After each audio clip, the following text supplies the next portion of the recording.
Le 27 décembre 1994, juste à l'extérieur de Saint-Louis. À 10h45, une Chevrolet marron se gare sur le parking. 4 hommes en descendent. Leurs cagoules de ski sont bien ajustées, les pistolets déjà dégainés. Ils traversent rapidement le trottoir et poussent les portes vitrées de la banque au sol. Maintenant, l'ordre est immédiat. Les clients se jettent au sol. Les caissiers lèvent les mains, figés derrière le comptoir. L'un des hommes saute par-dessus le comptoir, force l'ouverture des tiroirs caisses et balaie les liasses de billets dans un sac. Un autre se tient au centre du hall, arme pointée, maintenant tout le monde plaqué au sol. Les 2 autres sécurisent les entrées, s'assurant que personne ne bouge. Tout le bâtiment est sous leur contrôle en moins d'1 minute. Avant de partir, l'un d'eux pose un dispositif sur le comptoir. Une bombe artisanale, scotchée et câblée. L'avertissement est simple. Restez au sol, ou elle explosera. Quelques secondes plus tard, ils disparaissent. Sortant par la porte, montant dans la voiture qui les attend, s'évanouissant avant que quiconque ne puisse lever la tête. Ce n'était pas un braquage au hasard. C'était un mouvement dans une campagne qui a balayé le Midwest. Plus de 20 banques dans 7 États différents. Chacune frappée avec rapidité. Chacune se terminant de la même façon, avec une bombe laissée derrière. Mais l'étrange partie est que l'argent n'était jamais le seul objectif. Quelque chose d'autre motivait ces hommes. Alors, comment ont-ils réussi tous ces braquages sans être attrapés? Et quel était le véritable but derrière cette campagne, si ce n'était pas seulement l'argent? Pour le découvrir, nous devons revenir en arrière. Across the Midwest, a band of armed robbers struck banks at the rate of nearly 1 per month. They attacked with lightning precision and lethal force. They were in and out in 5 minutes.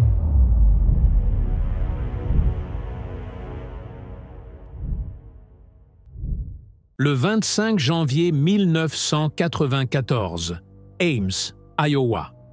C'était un mardi matin dans une ville universitaire tranquille.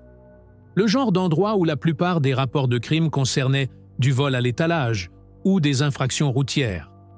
À 10h30, le hall de la banque locale était calme. Une poignée de clients terminaient leurs transactions et quelques caissiers étaient à leur poste. Quand 2 hommes entrèrent, portant des cagoules de ski bien tirées sur leur visage et de lourds manteaux pour cacher leur corps. Chacun portait un pistolet semi-automatique. Le premier homme leva immédiatement son arme, la balayant à travers la pièce. Le second sauta par-dessus le comptoir sans hésitation, atterrissant à côté des caissiers stupéfaits. Les 2 hommes crièrent à tout le monde de se mettre au sol.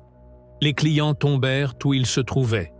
Certains s'allongèrent à plat, d'autres s'accroupirent la tête baissée. Les caissiers se figèrent à leur poste, les mains toujours sur les tiroirs. L'homme masqué derrière le comptoir aboya des ordres. Tiroir après tiroir fut arraché ouvert. Des piles d'argent attrapées par liasses et fourrées dans un sac. Les mouvements étaient rapides, maîtrisés et ne laissaient aucun temps pour la résistance. Une caissière réussit à appuyer sur l'alarme silencieuse sous son comptoir sans se faire remarquer. Le signal partit vers la police locale et vers le bureau du FBI, mais les agents les plus proches étaient à plus de 30 miles. Pour les gens à l'intérieur, cette distance ne faisait aucune différence. Leur sécurité dépendait de survivre aux prochaines minutes. Les braqueurs travaillaient vite. En quelques instants, les tiroirs étaient vides. L'homme dans le hall gardait son arme pointée sur les clients, répétant les mêmes commandes. Au sol. Ne levez pas les yeux. Restez immobile. L'atmosphère était tendue mais contrôlée. Il n'y avait pas de discours, pas de mots perdus. Avant de partir, l'un des hommes sortit une bombe de son manteau. Elle était enveloppée de scotch, avec des fils visibles à l'extérieur. Il la posa sur le comptoir et avertit que si quelqu'un bougeait, elle exploserait dans les 5 minutes. Les otages se figèrent à nouveau. Puis les hommes disparurent. Ils sortirent par les portes par lesquelles ils étaient entrés, montèrent dans un véhicule qui les attendait et s'éloignèrent avant que la police puisse arriver. À l'intérieur, le silence remplit le hall. Tout le monde resta au sol, incertain si le dispositif était réel. Quand les premiers officiers arrivèrent, ils évacuèrent le bâtiment et attendirent l'équipe de déminage. Les techniciens avancèrent prudemment, traitant le paquet comme s'il pouvait exploser à tout moment. Ils l'examinèrent, le démontèrent et découvrirent la vérité. Ce n'était pas du tout une bombe, juste 2 fusées éclairantes liées ensemble avec du ruban adhésif. La menace était fausse, mais elle avait atteint son but. Elle avait figé la pièce, retardé la poursuite et créé de la confusion. Les braqueurs s'étaient acheté le temps dont ils avaient besoin pour s'échapper. En moins de 5 minutes, ils avaient repris des milliers de dollars en liquide. Ils ne laissèrent derrière eux aucune empreinte, aucune image claire des caméras et aucune description utilisable des témoins. La seule preuve était la bombe d'imitation. Le braquage d'Ames n'était pas un événement isolé. C'était le premier mouvement dans une série calculée d'attaques qui allait se répandre rapidement à travers le Midwest. En quelques semaines, les mêmes tactiques réapparurent. Le 15 février 1994, des hommes masqués prirent d'assaut une banque à Davenport, Iowa. L'entrée était presque identique. Cagoule de ski, pistolet dégainé, cris ordonnant à tout le monde de se mettre au sol.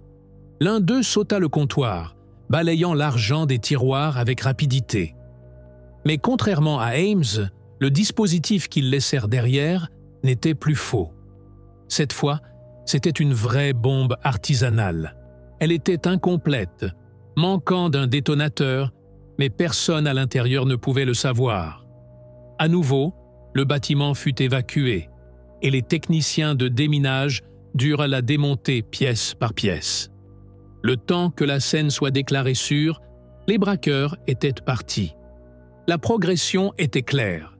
Ce qui avait commencé à Ames comme un test avec un dispositif leurre avait escaladé vers l'utilisation d'un vrai explosif. Dans les mois qui suivirent, les braquages apparurent en succession rapide à travers les frontières d'État. Mars apporta un autre travail à Cincinnati. Des semaines plus tard, Green Bay, puis Kansas City, puis Saint-Louis. Chacun suivait la même structure. Milieu de matinée, quand les banques étaient ouvertes mais pas encore bondées. Entrée rapide, contrôle immédiat du hall, saut de comptoir pour atteindre les tiroirs-caisses, arme brandie pour faire taire la résistance. Les dispositifs restaient une constante. Certains étaient faux, d'autres étaient réels, mais incomplets. Dans tous les cas, ils figeaient la scène. Employés et clients restaient au sol longtemps après que les braqueurs s'étaient enfuis. Les unités qui répondaient devaient traiter chaque paquet comme actif, consacrant de la main-d'œuvre au déminage, pendant que l'équipe s'échappait à travers les frontières d'État. Les descriptions de témoins étaient cohérentes, mais limitées. À chaque fois, les braqueurs portaient des cagoules de ski et des gants. Personne ne vit jamais un visage clair. Personne ne put décrire de caractéristiques distinctives. Occasionnellement, clients ou employés les entendirent crier en espagnol entre eux, mais les commandes étaient courtes, rien de plus que quelques mots. Ils entraient et sortaient en moins de 5 minutes. À l'été 1994, les bandits de banque du Midwest avaient frappé encore et encore, sans laisser quoi que ce soit que les enquêteurs pouvaient utiliser pour les identifier. Leur déguisement, gants et rapidité niaient à la police les pistes habituelles. Les témoins ne pouvaient offrir guère plus que des descriptions de masques, manteaux et pistolets. Les images de surveillance ne montraient que des visages obscurcis et des mouvements précipités. Pour le FBI, l'affaire devenait un cycle d'échecs répétés. Ce cycle se brisa en juin. Le 8 juin, le gang braqua une banque à Springdale, Ohio.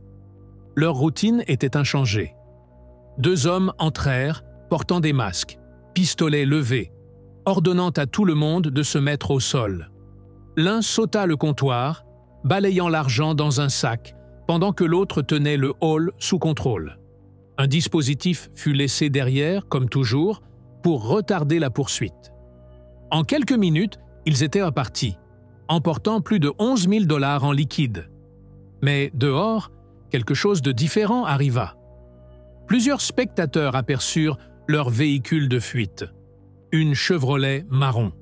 Contrairement aux braqueurs, la voiture ne pouvait pas se cacher derrière un masque. 9 jours plus tard, un agent de sécurité dans un terrain industriel remarqua la même voiture garée et abandonnée. Elle était restée là une semaine, attirant les soupçons. Il appela la police locale. Quand les officiers arrivèrent, ils virent un scanner de police sur le siège, un beeper et un billet de 20 $ taché de teinture, preuve d'argent de banque volé. Dans la boîte à gants, ils trouvèrent quelque chose de plus alarmant, une grenade à main. Comme les autres dispositifs, elle était inerte, mais elle connectait la voiture au braquage sans aucun doute. Pour la première fois, les enquêteurs avaient un lien physique. La voiture fut tracée par son numéro de série jusqu'au concessionnaire, où elle avait été vendue seulement des semaines plus tôt. Mais la piste s'arrêta rapidement. Le vendeur se souvenait de la transaction, mais ne pouvait pas fournir une description de l'acheteur. Aucune paperasserie ne la liait directement à un nom. Pourtant, la découverte marquait un progrès. Pour la première fois, les braqueurs avaient laissé derrière quelque chose sur lequel les enquêteurs pouvaient construire. Pendant ce temps, les braquages continuaient. À la fin de l'année, l'équipe frappa à nouveau près de Saint-Louis. Cette fois, 4 hommes armés prirent d'assaut la banque. Avec une équipe plus large, leur contrôle du hall fut immédiat. Clients et employés furent forcés au sol en quelques secondes. Les témoins dehors les virent mettre leur cagoule de ski juste avant d'entrer, et une caissière à l'intérieur entrevit fugacement le visage d'un homme sous le masque. Des portraits robots furent dessinés à partir de ces comptes rendus et distribués. Le FBI espérait que quelqu'un les reconnaîtrait. En même temps, le gang semblait déterminé à narguer les gens qui les poursuivaient.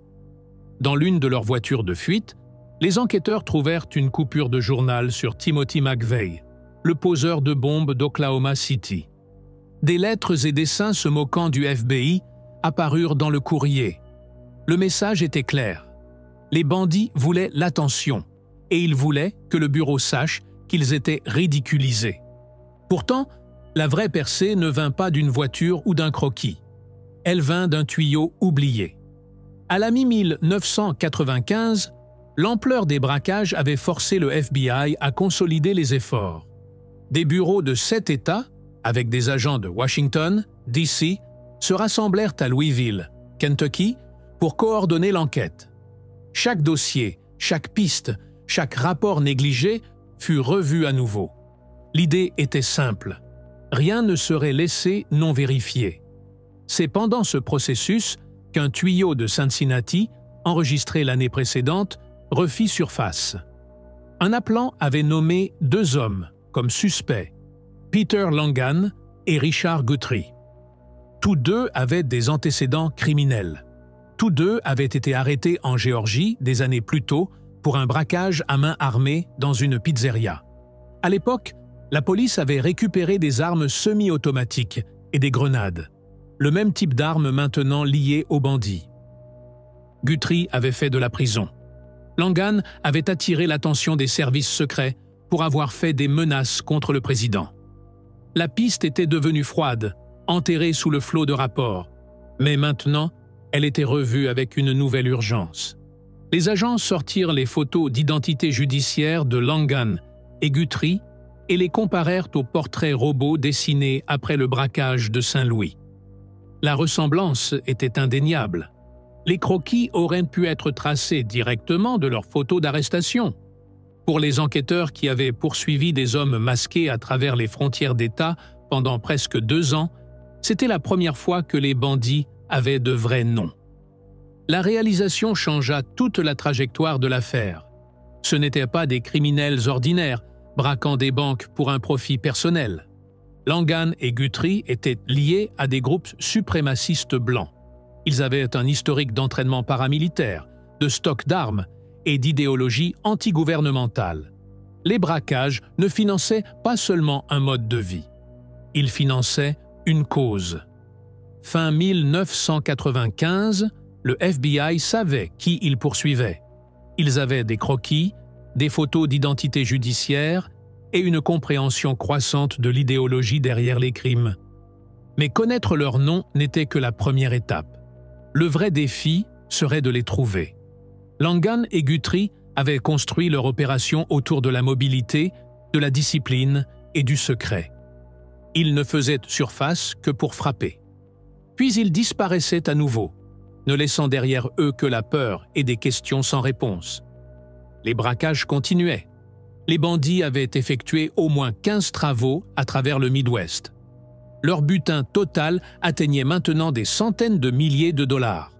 À chaque fois, ils prouvaient qu'ils pouvaient se déplacer à volonté de l'Iowa au Missouri à l'Ohio sans être attrapés. Au début 1996, le FBI avait finalement des noms. Peter Langan et Richard Guthrie furent identifiés comme leaders des bandits de banque du Midwest. Mais avoir des noms ne suffisait pas. L'équipe restait clandestine, ne faisant surface que pour frapper.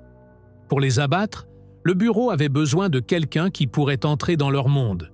Cette personne était un ancien associé. Il avait rencontré Langan des années plus tôt, lors d'un rassemblement suprémaciste blanc.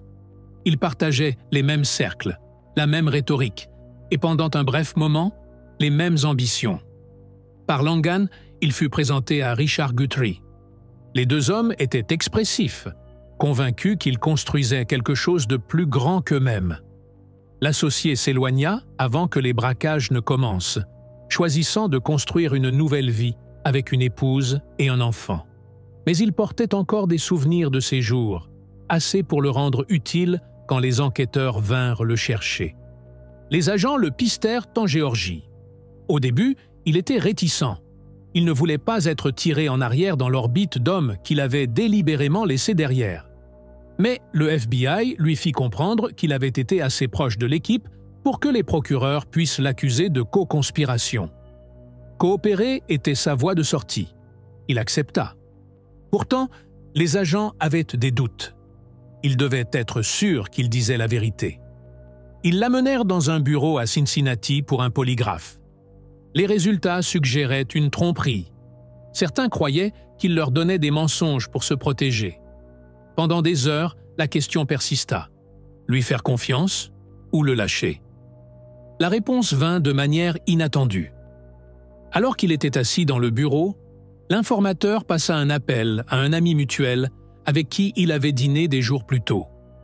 Sur haut-parleur, sans y être incité, l'ami demanda tranquillement à propos de sa rencontre avec Guthrie. C'était assez. Quoi que le polygraphe ait dit, la connexion était réelle. Le FBI décida de l'utiliser. Les instructions étaient simples.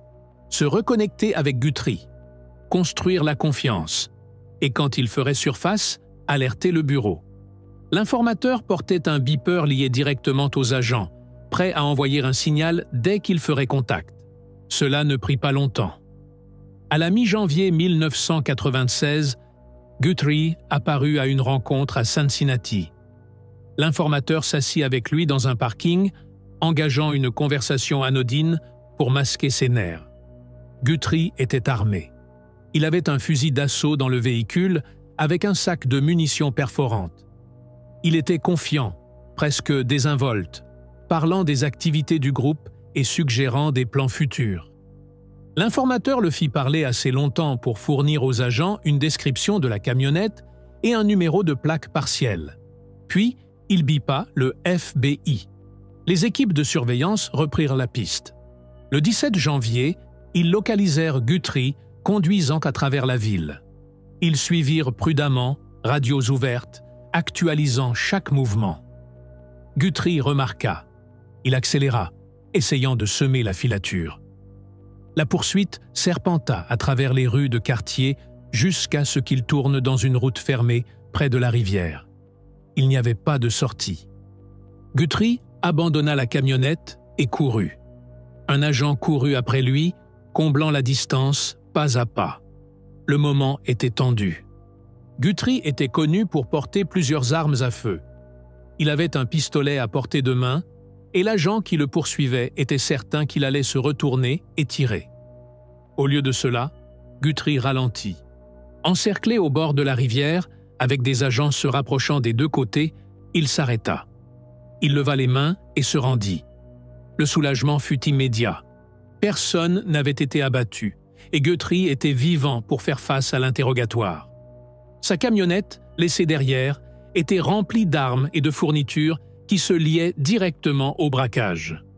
Maintenant venait la question. Parlerait-il? En détention, Guthrie commença à révéler des fragments. Il expliqua comment lui et Langan restaient en contact par des numéros de beeper codés et des boîtes vocales de dépôt. Il admit qu'ils avaient une rencontre à venir prévue. Pour le FBI, c'était la percée dont ils avaient besoin. S'ils pouvaient attraper Langan en flagrant délit, ils pourraient abattre le second leader. La cible était Columbus, Ohio. Le 18 janvier, les équipes de surveillance encerclèrent un duplex identifié par Guthrie. Dehors était garée la camionnette de Langan, confirmation qu'il était à l'intérieur. Le plan était d'attendre jusqu'à ce qu'il quitte le bâtiment et entre dans le véhicule. Une fois qu'il serait assis, les voitures du FBI l'encercleraient de tous côtés.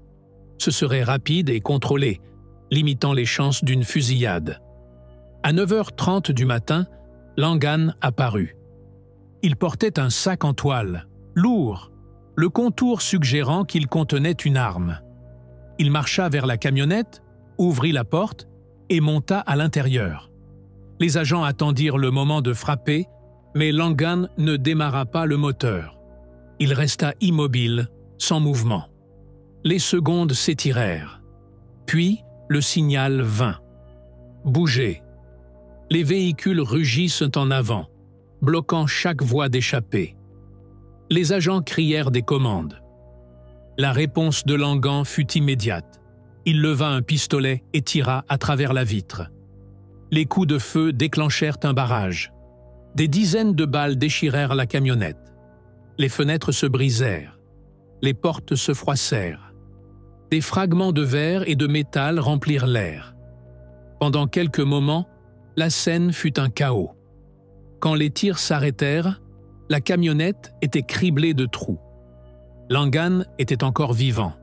Saignant de coupures et d'éclats, il fut traîné du siège conducteur et placé en arrestation. À l'intérieur du duplex, les agents découvrirent la pleine échelle de l'opération. Fusils semi-automatiques, pistolets, grenades, milliers de cartouches, déguisements des braquages, cagoules de ski, casquettes du FBI et de l'ATF, uniformes de police étaient empilés à côté de documents d'identification falsifiés, boîtes de propagande, cassettes vidéo et matériel de recrutement décrivant l'idéologie de l'armée républicaine aryenne. Le refuge confirma ce que les enquêteurs soupçonnaient déjà. Ces braquages n'avaient jamais été seulement pour l'argent. Ils concernaient le financement d'un mouvement suprémaciste blanc, inspiré par des groupes antérieurs qui avaient braqué des banques pour financer la violence politique. En 2 jours, les 2 leaders des bandits de banque du Midwest étaient en détention. Guthrie par reddition, Langan après une confrontation violente. Le FBI avait sa preuve. Armes, déguisements, propagande et confessions les liant au braquage. Mais l'affaire n'était pas terminée. 2 autres membres de l'équipe étaient encore libres. Et pendant que Guthrie commençait à parler, ce qu'il révéla suggérait que le réseau était plus large et plus dangereux qu'un simple gang de braqueurs de banque. L'indice suivant vint d'informations que Guthrie avait fournies avant que sa coopération ne se termine. Il mentionna 2 noms qu'il ne connaissait que partiellement. Un homme appelé Scott, lié à la musique, et un autre appelé Kevin, dont il croyait qu'il avait un parent dans les forces de l'ordre. Il y avait peu à exploiter. Pas de nom de famille, pas d'adresse, juste des fragments. Le FBI transmit les détails à leur bureau de terrain. À Philadelphie, les agents recoupèrent la piste contre les renseignements déjà rassemblés par la police locale. La division du renseignement de la ville surveillait l'activité suprémaciste blanche depuis des années, gardant trace des rassemblements, plaques d'immatriculation et individus qui entraient et sortaient du mouvement. Parmi leurs dossiers, les pièces commencèrent à s'assembler. Un nom fit surface. Kevin McCarthy. Il était jeune, impliqué dans les cercles de pouvoir blanc, et effectivement lié à un lieutenant de police. Les journaux de surveillance le montraient assistant aux événements de la nation aryenne. En recoupant ses archives avec la déclaration de Guthrie, la correspondance était indéniable. À partir de McCarthy, le second homme devint clair. Il jouait dans un groupe avec un gérant de studio local, Scott Steadyford, qui avait aussi des liens avec les mêmes réseaux extrémistes. Le vague souvenir de Guthrie de Scott, celui avec la musique, avait soudain un visage et un nom. Le FBI commença la surveillance. Les agents suivirent les mouvements des deux hommes, notant les visites fréquentes à un studio d'enregistrement où Steadyford travaillait. Les voitures garées dehors furent enregistrées, les plaques vérifiées et les associés identifiés. Des motifs émergèrent, des rencontres au studio, des visites à des propriétés rurales liées à des sympathisants et un contact régulier avec des figures connues de la scène suprémaciste blanche. Le défi était de les prendre vivants. L'historique d'explosifs et d'armes automatiques des bandits signifiait que tout raid risquait une fusillade dans un bloc urbain bondé. Le FBI décida d'une approche sous couverture. Deux agents se firent passer pour un père et sa fille. La fille prétendait qu'elle voulait enregistrer une chanson comme cadeau pour sa mère et demanda à Steadyford un devis pour du temps de studio. Le plan était de faire contact dans un environnement contrôlé, confirmer qu'il n'était pas armé et intervenir tranquillement. Cela marcha. À l'intérieur du studio, Steadyford était seul. Il écouta la demande, offrit les prix et commença à passer en revue les détails. Les agents donnèrent le signal. En quelques secondes, il était en arrestation. Aucune arme ne fut dégainée. Aucun coup tiré. Le FBI avait sécurisé l'une des pièces finales de l'équipe sans violence. La cible suivante était Kevin McCarthy. Son arrestation nécessitait une approche différente. Les agents s'inquiétaient qu'il puisse fuir une fois que la nouvelle de la capture de Steadyford se répandrait. Ils enrôlèrent son oncle, le lieutenant de police de Philadelphie, pour aider. L'homme entra dans la maison de son neveu tôt le matin, le désarma et le remit à l'équipe fédérale qui attendait. McCarthy se rendit sans résistance. Avec McCarthy et Steadyford en détention, le côté opérationnel des bandits de banque du Midwest était effectivement terminé. Le FBI avait maintenant 4 hommes: Guthrie, Langan, Steadyford et McCarthy. Ensemble, ils avaient effectué plus de 20 braquages dans 7 États. Mais à l'intérieur du bureau, le soulagement fut de courte durée. Des jours après avoir plaidé coupable à 19 braquages, Richard Guthrie fut trouvé mort dans sa cellule. Il s'était pendu avec un drap. Pour les procureurs, l'impact fut immédiat. Guthrie avait été le plus coopératif du groupe, fournissant 99 pages de confession et cartographiant la chronologie des braquages. Avec lui parti, ces déclarations ne pouvaient pas être utilisées directement en cours contre les autres. Le contre-interrogatoire n'était plus possible. Le pilier le plus fort de l'affaire du gouvernement s'était effondré du jour au lendemain. Les enquêteurs se bousculèrent pour des alternatives. McCarthy accepta de coopérer, confirmant son rôle et identifiant Steadyford dans plusieurs braquages. Mais son témoignage seul ne suffisait pas. Pour renforcer l'affaire, les procureurs avaient besoin de quelqu'un qui pourrait corroborer non seulement les crimes, mais l'idéologie derrière eux, le système de croyance qui avait lié les braquages ensemble et expliqué leur but. Ainsi, l'enquête dut trouver un nouveau terrain. L'attention se tourna vers Mark Thomas, un suprémaciste blanc de Pennsylvanie qui avait longtemps été sur le radar du renseignement de police locale. Il était plus âgé que les autres, déjà établi dans le mouvement, et dirigeait une ferme où de jeunes recrues allaient et venaient. Thomas n'était pas l'un des hommes armés masqués à l'intérieur des banques, mais il avait fourni abri, direction et idéologie. McCarthy avait dit aux enquêteurs que Thomas était celui qui l'avait convaincu, lui et Steady-Ford, de rejoindre l'armée républicaine arienne. Il les avait conduits aux rencontres, les avait hébergés chez lui et les avait présentés à Langan et Guthrie. Pendant des mois, les agents du FBI maintinrent la pression sur lui. Ils visitèrent sa ferme à répétition, lui faisant comprendre qu'il était une cible. Ils suivirent ses contacts et enregistrèrent ses déclarations. Thomas nia son implication, mais les enquêteurs rassemblèrent des preuves de son rôle de facilitateur. McCarthy renforça ce lien, disant aux agents comment Thomas avait pris une part de l'argent volé pour construire ce qu'il appelait un trésor de guerre pour la cause arienne. Au début 1997, les procureurs firent leur mouvement. Thomas fut accusé de conspiration pour commettre un braquage de banque. L'affaire était mince, construite largement sur le témoignage de jeunes hommes qui avaient toutes les incitations à réduire leur propre peine. Mais les procureurs croyaient que confronter Thomas directement pourrait le forcer à craquer. Il fut arrêté dans sa ferme. Fidèle à sa forme, Thomas alerta les médias et dit aux journalistes qu'il avait été visé à cause de ses croyances. Les caméras tournèrent quand il fut emmené en détention, et il insista que le FBI voulait le faire taire. En cour, il plaida non coupable et prétendit que le gouvernement essayait de criminaliser l'idéologie. Mais une nuit en prison suffit. Le jour suivant, Thomas demanda à rencontrer les enquêteurs. Il signa un accord de plaidoyer de 7 pages, admettant son rôle dans le soutien au braquage et corroborant le compte-rendu de McCarthy.